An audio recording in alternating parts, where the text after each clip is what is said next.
Good morning, ladies and gentlemen. Welcome to my new video. I am back. As the title suggests, there's a war going on, as you know, between Ukraine and Russia. There's a very big possibility there's a war that's going to be happening soon in Niger. There's a war brewing in North Korea. There's a war brewing in China. There's a war brewing in the Philippines. There's a war brewing in Iran. So there seems to be conflicts happening all over the world at the moment, all at the same time. And everything has one country in common. That's the United States getting involved and trying to push all of these conflicts. And even if they're not involved militarily, they are involved in the background in some way or other. So I'm going to be talking about all these issues today, but I'm going to be starting with Ukraine.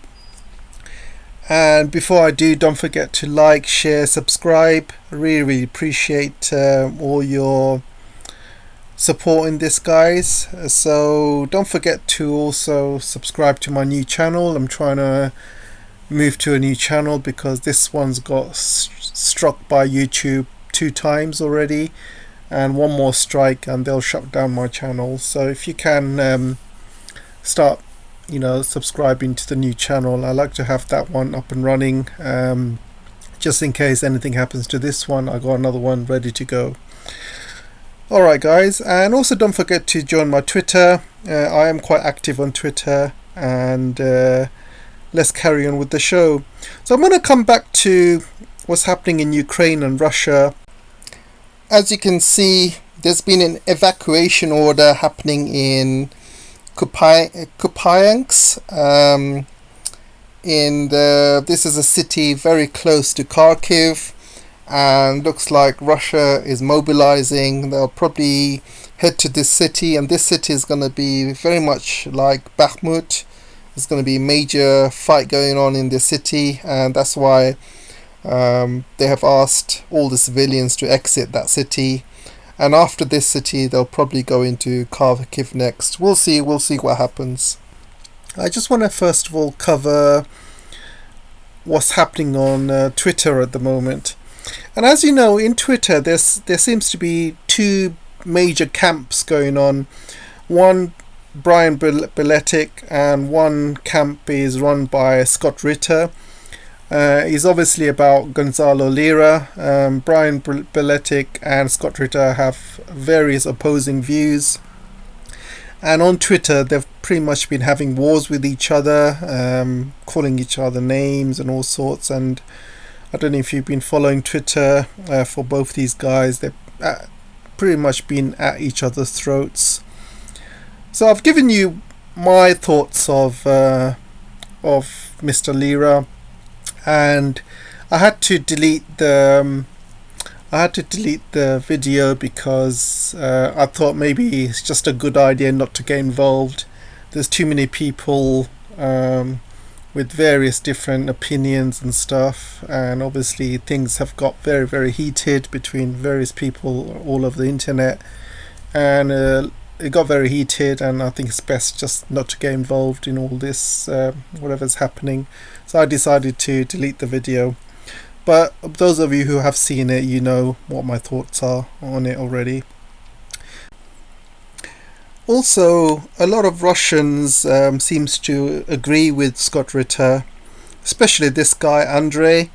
And those of you who follow Geopolitics will know Andrei. He's a well-known Russian YouTuber, and he seems to be on the side of Scott Ritter. And talking about Scott Ritter, I recently found out that his channel, or a number of channels on YouTube, has been struck down and removed and deleted. And you gotta say, guys, whether you're a fan of Scott Ritter or not, it's not right for anyone to lose their channel on YouTube. This is completely against democracy, freedom of speech. So I don't condone anybody losing their channel here. I'm very close to losing mine as well. So it's a very, very sad day when things like that happen to people. Whether you agree with Scott or not, this is all about freedom, and we should all have one thing in common, is to stand for freedom, right? Anyway, let's move on and carry on with the news. So I found this really, really good website. I don't know if you guys follow it. It's War News 24/7. And it's a very, very good website, and tells you all about what's happening in the front lines, and gives you a very good outlook of what's happening and how the war is going. And it puts a lot of articles up which you don't see in the West. The West is very selective what they put out, and it's really interesting. Sometimes they kind of tell you what the Russians are planning. And you can see here, the Russians will look to take Kharkiv and reach the Dnieper River. And I did mention this in a previous video a couple of weeks ago, that Kharkiv is probably more of a priority, mainly because there's a lot of attacks happening in Russia and Moscow. So the quicker they take Kharkiv, the better, because it makes life harder for the Ukrainians to attack Russia or Moscow if Kharkiv and all of the east of Ukraine is taken up to the Dnieper River. So I think that's probably more of a priority for Russia, and looks like it's heading that way. In this website I found this video. It's basically Ukrainians using very, very different sort of tactics so they don't get sent to the front lines into this war. And I'll show you the video, it'll probably explain it. So basically these guys have been caught at the border, and so this is quite standard. And guess where they found some Ukrainians hiding? And you can see there you go. You got a couple of Ukrainians hiding right underneath the floorboards, and there's no escape in the SBU. There's no escaping going into the front lines and fighting this war. So one of the things I want to do with you guys, probably make into a regular thing really, I want to kind of go through some Twitter stories I've found, some interesting ones. And I'll go through that with you quickly. I'll very, very, very go past it very quickly. And a couple of things. I love this picture where basically you got Paris Hilton here, and obviously she's like the typical American female and the Western female. And when it comes to Ukraine, you can see her crying and all sorts. But when the same thing happens to Palestine, Libya, Syria, Iraq, Yemen, Afghanistan, Somalia, Niger, look at her face, she doesn't care. It's pretty much how it goes in the Western world. And I also want to talk about the racism and this wokeness going on in the Western world as well. Has anyone seen Charlize Theron? She's a famous actress in Hollywood. She went to South Africa and she adopted a son. So what she's doing recently is, just because of this woke movement, she's basically getting her son dressed up as a girl in girls' clothing, and you can see with skirts and things like that. And I think it's absolutely hideous how these rich celebrities can go to South Africa and adopt a child, and they bring them to the Western world, and they turn them into confused kids, making them dress like girls and things like that. What's the world coming to? I mean, things like that should be banned.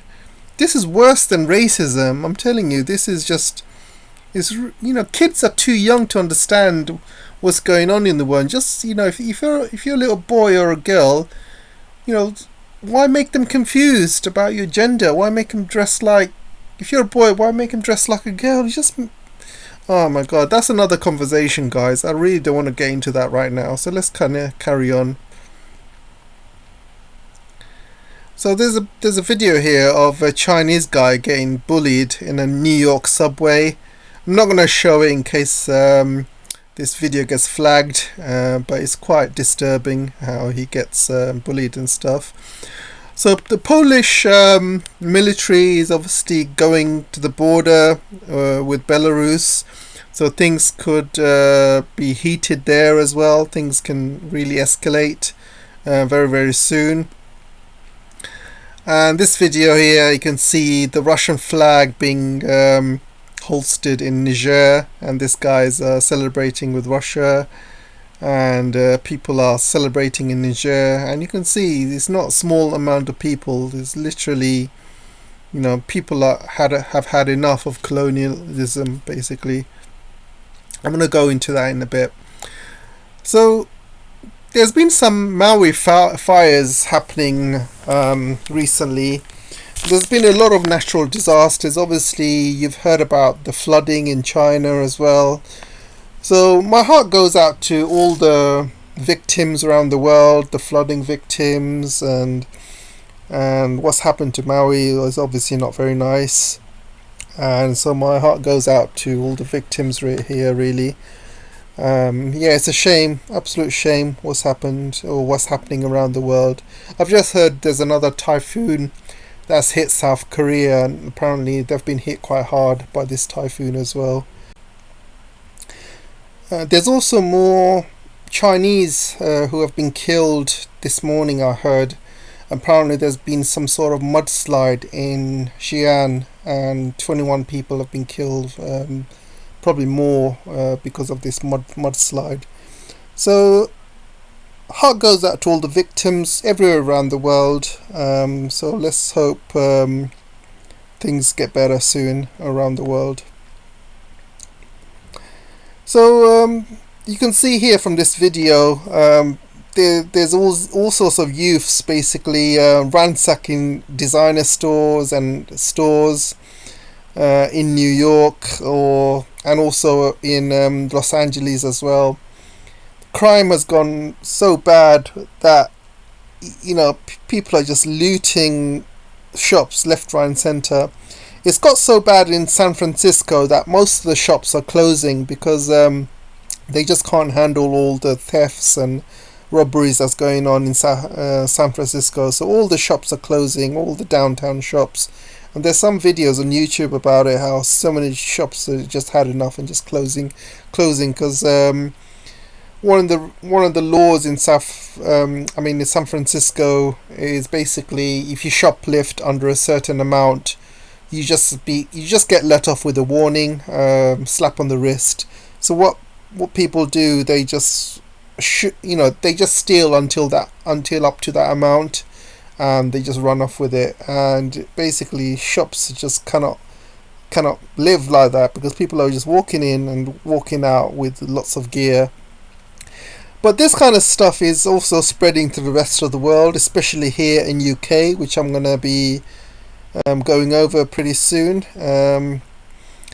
I saw this video here. It's about a brawl, a riverfront brawl happening in the United States, and it's basically about this black security guard, and he gets jumped by a bunch of white people, and these bunch of white people, rednecks, basically jumped this poor black guy who was by himself, and then suddenly a lot of black guys came into this fight to help him, and a lot of black guys joined into the fight, and they all jumped these rednecks, and it just got into a huge brawl. And I'm not going to show you the whole video again, I might get flagged. So if you get a chance, have a look at it. There's a lot of takeaways from it. There's one guy, black guy, who was actually swimming across the river to help this guy out. And there's one particular black guy picked up a chair and hit this woman over the head with a chair, which wasn't very nice, to be honest. That was a bit uncalled for. But yeah, I think it's just something. If you guys get a chance, have a look at it if you're on. It's all over Twitter and stuff. But yeah, it's just a lot of people are talking about it, and a lot of women who were trying to break up the fight, they also got involved and they got beaten up as well, which wasn't right really. But have a look. I'm sure you'll have your own opinions after seeing what's happened. But yeah, I think let's carry on. It's a long conversation. I'm not gonna have for another day. So this story, a particular story, basically comes out of Poland. And Poland, he basically said that Russian imperialism can be stopped cheaply because American soldiers are not dying. So he's basically saying they are stopping Russian imperialism on the cheap because American soldiers are not dying. The only people dying are Ukrainian soldiers, and you know they're a bit cheap. They are replaceable. So I guess, you know, it doesn't really matter as long as the American soldiers are not dying. The Ukrainian soldiers, just send them to the front line, get them killed one by one. It's okay. It's how it's done. So again, I mean, I just don't understand why Ukraine is friends with this guy. You know, here he is shaking hands with Zelensky, but it's all for a show. He thinks Ukrainian soldiers are cheap. They can be cannon fodder. And I just do not understand why Ukrainians are just killing themselves for the West, for Poland, for Biden. It's madness, absolute madness. And you can see here again, Duda called Ukrainians a cheap way to stop Russian imperialism. It's crazy how this guy gets away with it, and Ukrainians are just sitting back and just letting it happen. So I found this story quite funny about the Taliban, and basically, if you remember, US is holding back around 7 billion, or was it 4 billion, of funds from Afghanistan, and United States basically said that we can give some of that money back, not all of it, only some of it, if you start a fight with Iran. So obviously Afghanistan rejected it because the reason United States said this, because there was a bit of a border clash between Iran and Afghanistan just like a few months ago. So obviously United States is trying to take advantage of that, but they're not having it because the Afghans do not want to have anything to do with the Americans. They've showed who they are by stealing their money, and they just don't want to have anything to do with the Americans. Neither do the Iranians, and I'm going to go into the Iranians very soon. So this video has not really gone very old, and I don't know if you remember this video where Ulrika, should I call her Ulrika? Yeah, so basically she stood up with her little Ukrainian colors, the yellow blazer and yellow and blue colors. She was standing up, smiling, saying, she was basically saying that how the Russians were using chips from fridges to put into missiles. The economy is about to crash. The ruble's gonna turn into rubble. She was saying all this crap, in the start of the conflict. And she's saying they're going to run out of weapons, Russia's going to lose, Ukraine is winning. So this video has not gone very old, and if you have a chance to have a look at it, it's absolutely hilarious, the fact that she's saying that how Russians are using semiconductors from fridges to put into missiles and things like that. It's absolutely hilarious. It's propaganda for you. And who says that Europeans don't know how to do propaganda? So obviously there's this article came out how the US basically pushed for regime change in Pakistan, and this article seems to have proven that. And I'm going to do a separate video on this. I'm not going to talk about this too much now, but I have my own thoughts about this. I'm going to do a separate video, so look out for it. So let's move on.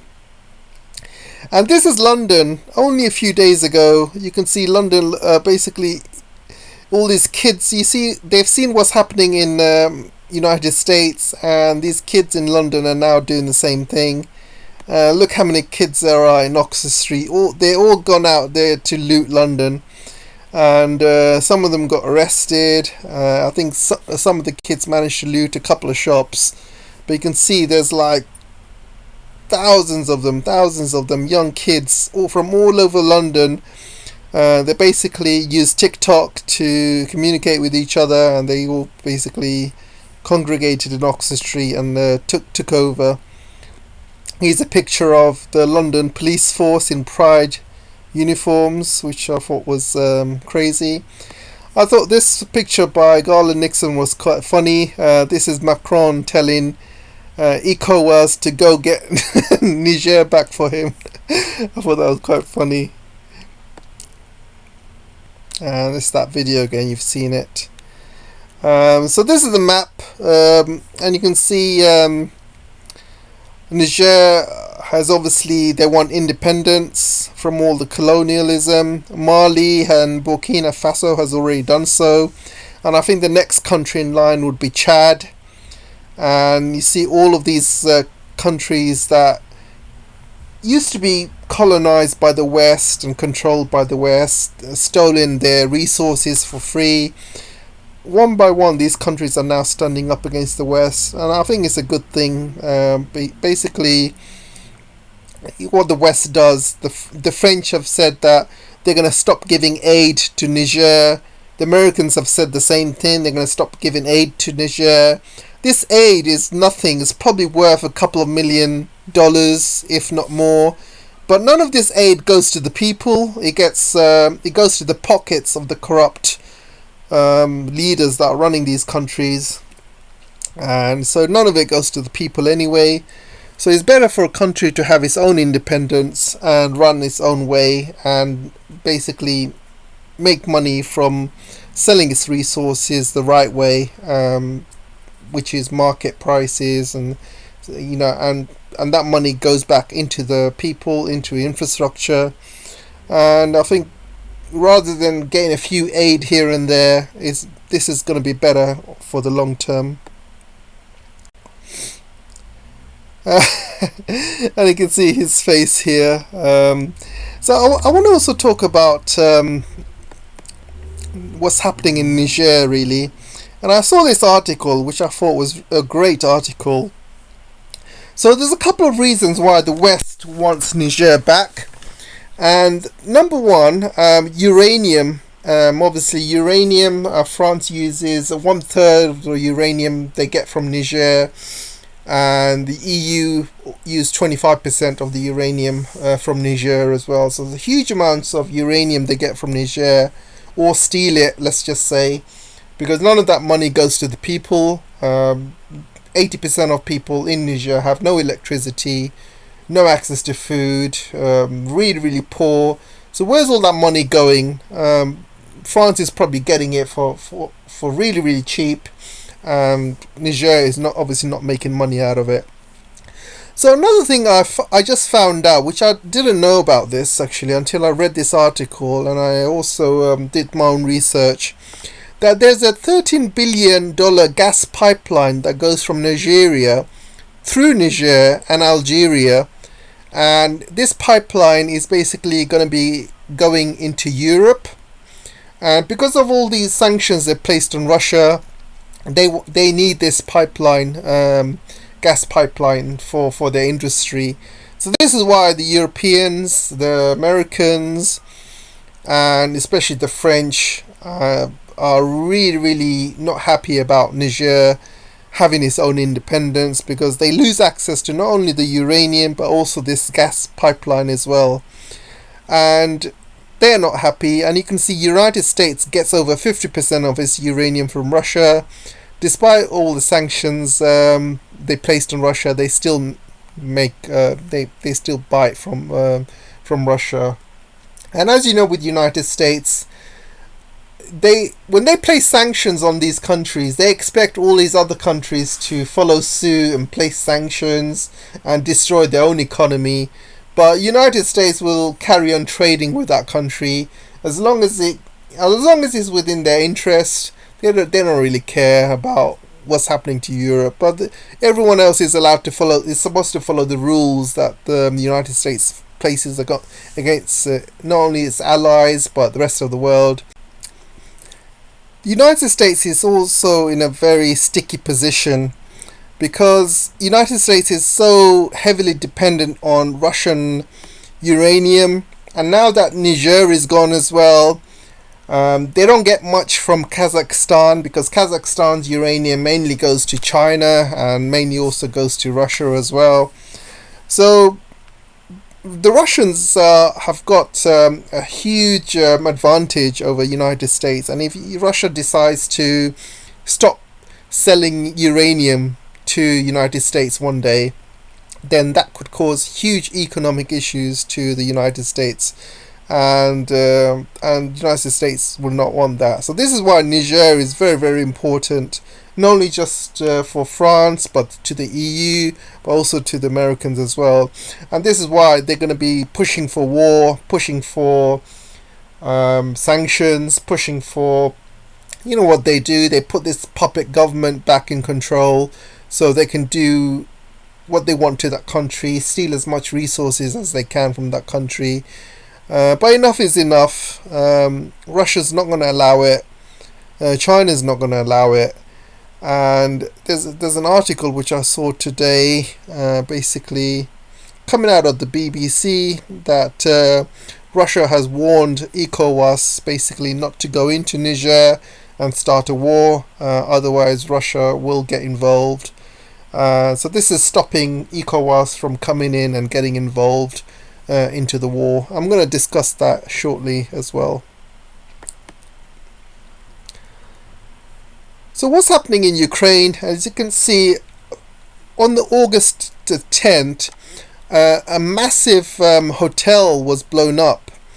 This happened in I think it was Zaporizhia. Yeah, it's Zaporizhia. A massive hotel was blown up. And this wasn't really spoken about on the West. On the West, basically, they've said that this hotel was blown up and it's killed a few journalists or something, aid workers. But the real story came out in the Turkish media and also in the Russian media. Basically, about 45 NATO mercenaries were holed up in that hotel, and they were killed due to this heavy bombardment by the Russians. But one of the things that they found really strange is that these anti-aircraft guns, they did not go off.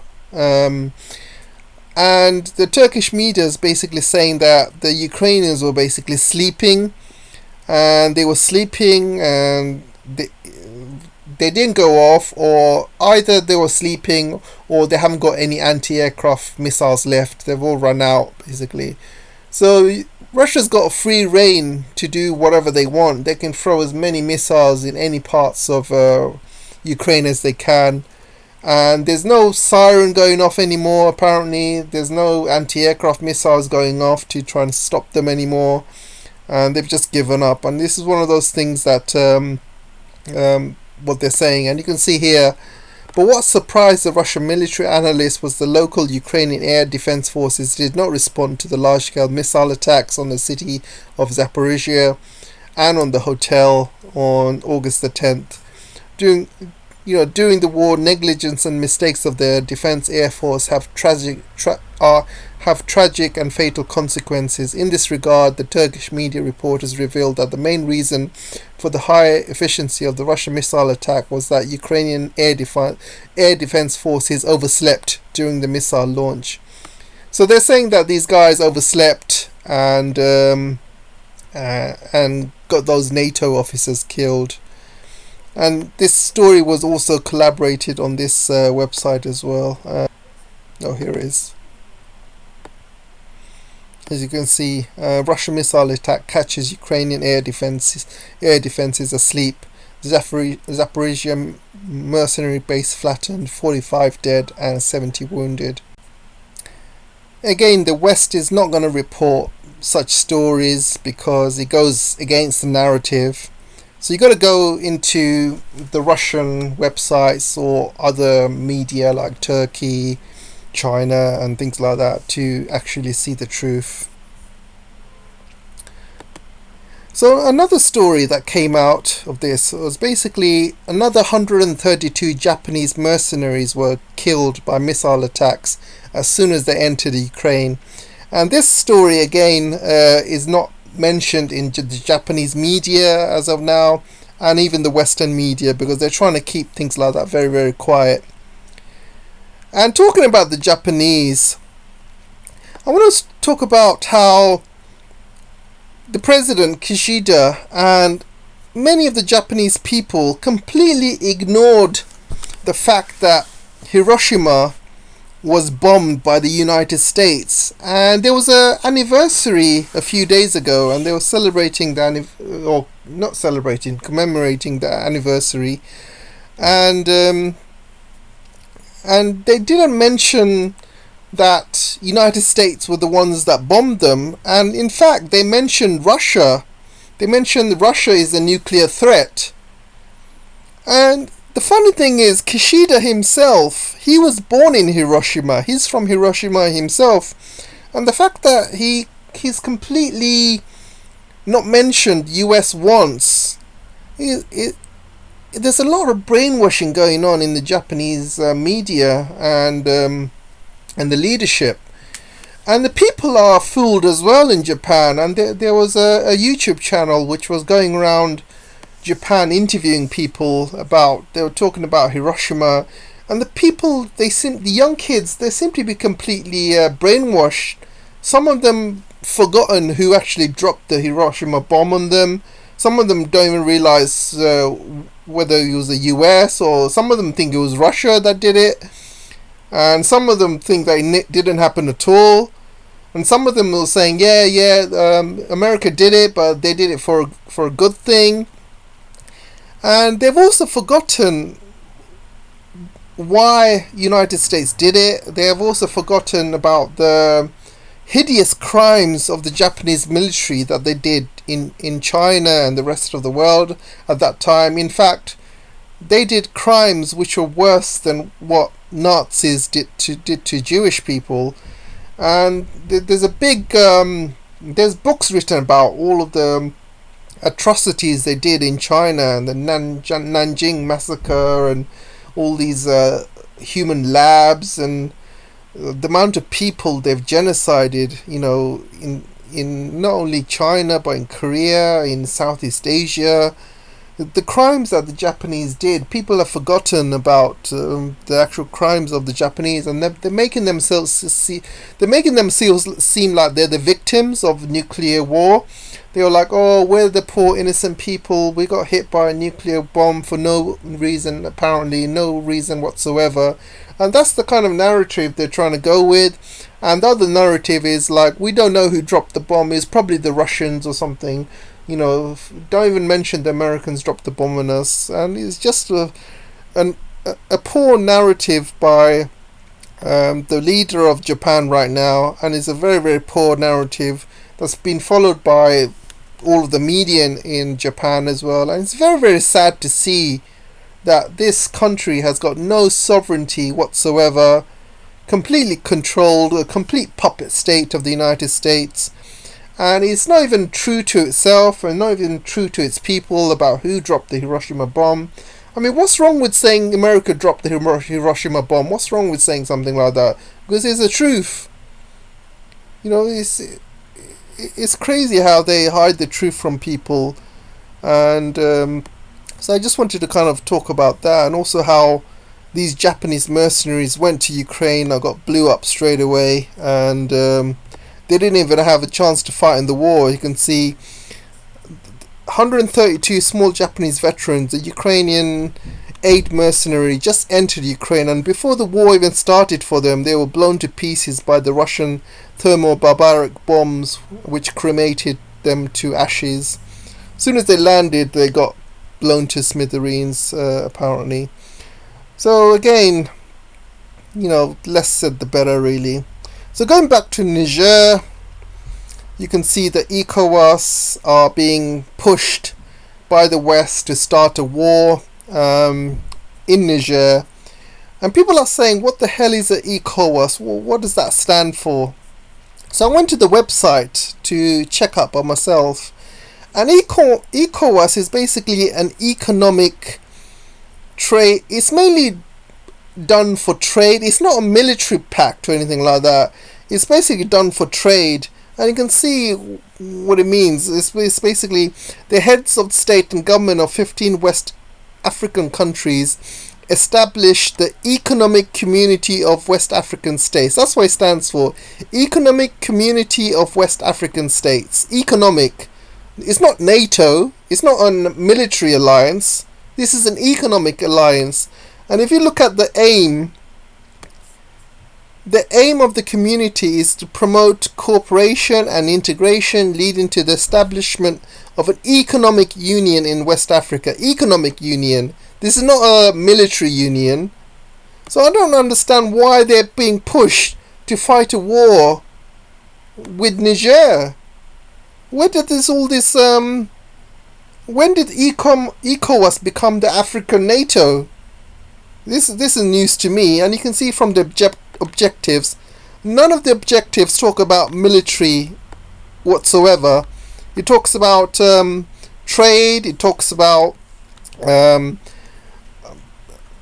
basically economic stuff, get rid of trade barriers, help your neighbors, promote peace.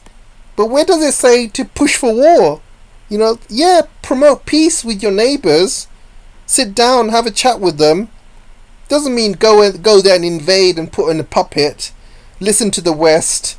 This is what the West does very well. They like to push races to fight with each other. Like, Russians and Ukrainians are Slavics.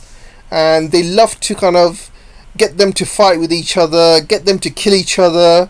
End of the day, according to the Americans, let these Slavics kill themselves, because Ukrainians and Russians have been friends for hundreds of years, and you can see they've had a very close relationship for hundreds of years, and Ukrainians and Russians were brothers, are like brothers and sisters, and somehow they managed to get these brothers and sisters to fight with each other and kill each other.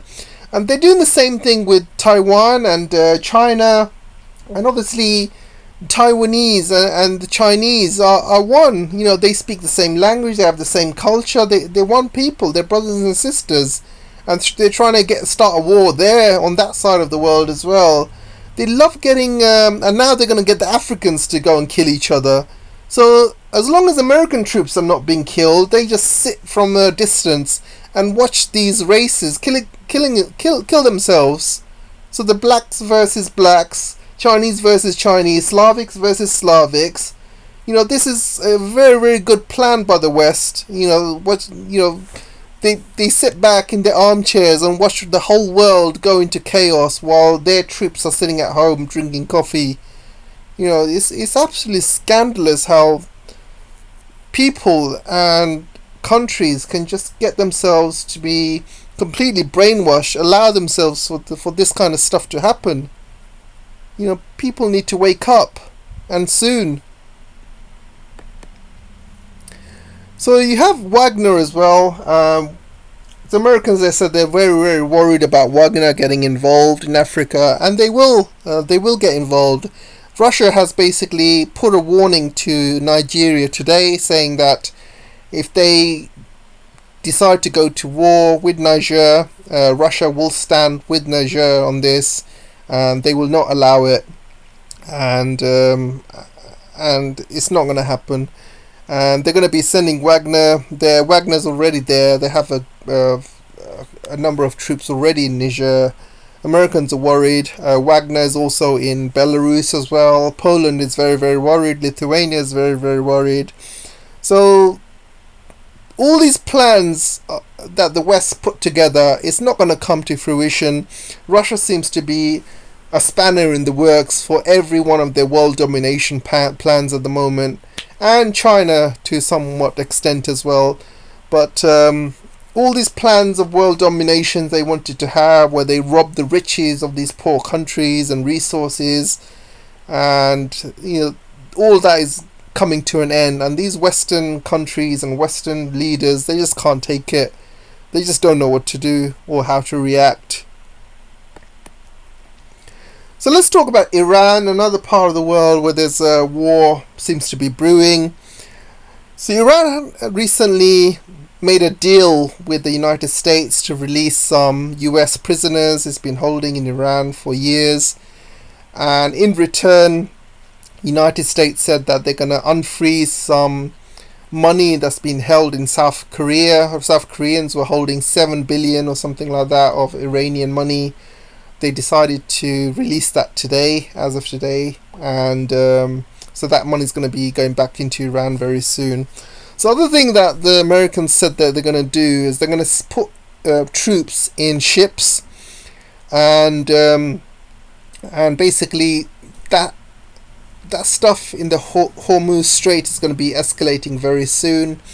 As you know, the United States has been stealing a lot of Iranian tankers over the years, and Iranians have been doing the same. They've been stealing American tankers in retaliation. So now things are looking to escalate, and United States have said that they're going to put troops in some of these ships, and if Iranians try to take these ships, then a conflict could start. Again, I have to say that United States do not want to start a conflict with Iran. They haven't finished or even started with what's happening in Ukraine with Russia. They got their hands more than full. They've got no more money left, no more weapons left. They cannot afford another war in Iran. Not with Iran anyway. Iran is way down in the Americans' books in terms of importance. Number one priority for the Americans or the American government is China. Next is Russia and Ukraine. Iran is probably fourth or fifth in that list. It's not even third. Third is probably going to be maybe North Korea or something. And then you got Niger as well, is becoming more important than Iran. So imagine them starting another war with Iran. All of these other plans they had for Niger, for North Korea, for China, for Russia, for Ukraine, all of that was going to go up in smoke. And they're going to be getting involved with the country they can't afford to get involved with. So anyway, I'm going to have a separate conversation about Iran very soon. So I'll talk about that very soon. But another thing I wanted to say is a lot of the weapons that's they are sending to Ukraine, a lot of it is ending up in Iran, where they are reverse engineering missiles. And you can see Iran could make Javelin missiles and Stinger missiles, reverse engineering them, and they're making their way into Iran. And I'm going to show you some Iranian websites saying that they have actually reverse engineered Stinger missiles and Javelin missiles. So things are not going well for the West at all. So this is a picture of the previous puppet of Niger meeting with Blinken, and you can see they're all happy and smiling. Blinken here saying, how do you like the couple of £1 million we put into your account, and we're really happy to have you as our puppet and stuff like that. And you can see how happy. Well, Blinken's not happy anymore. Obviously, he's not happy that Niger is having its own military leader who's had enough. So you can see Blinken is not happy anymore. So this is the Russia's warning that I was talking about. And I think I'm gonna just cover North Korea maybe another time because I'm running out of time here. But I just wanted to also say that there's an article on RT, but also other articles are basically talking about how NATO has unprepared Ukrainian troops, and they're just making excuses. Basically, how these counter-offensives are all failing, and Ukrainians are dying by the bucket loads every single day. Hundreds and hundreds are dying every single day. Probably 500 to 1,000 of Ukrainians are dying. And even in this website here, even in this one, how the Russians are calling it a massacre, where you can see what they're saying, that Ukrainians are constantly throwing waves of infantry Kiev sacrificed 2 brigades for 2 settlements. They are literally killing themselves, and this article basically is making excuses and saying that the reason the Ukrainians are killing themselves is because NATO trained them wrong. NATO's training is insufficient for the war that's happening with Russia right now.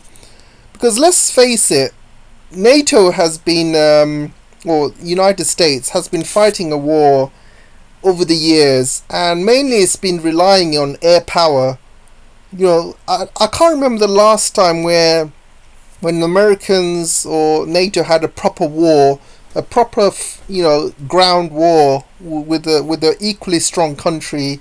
And I think apart from the Korean War and apart from maybe Vietnam, I don't think they've been tested. They've been fighting a lot of weak countries over the years, and all they've been doing is just having this air superiority and using drones and bombs. Like the war in Iraq, they literally destroyed the whole city with missiles and air attacks and dropping bombs from the air, and that's the whole tactic is all about. But the Ukrainians right now, they have no air support, so how do they expect to win a ground battle with no air support? Just doesn't make any sense. So this is why these NATO training and stuff like that, it's all useless. Your NATO training is having the assumption that you're going to have air support. You're going to have lots of American air support coming in and helping you during ground battles, but none of that is happening. So these poor Ukrainian souls are just basically used as cannon fodder, being sent to their deaths for no apparent reason. And this NATO training is absolutely useless, and I have to agree with that. So that's all for today, guys. I don't want to keep this video any longer. Really appreciate all the support and help you've been giving me, and I'll see you in the next video. I've got a couple of other videos I'm working on, namely on Pakistan. I'm going to be talking about North Korea. I'm also going to be talking about China and what's happening with the Philippines as well. So there's a lot of stuff that's happening around the world which I need to talk about. And yeah, until then, I'll see you in the next video, guys. Have a nice day, and I'll see you soon. Take care.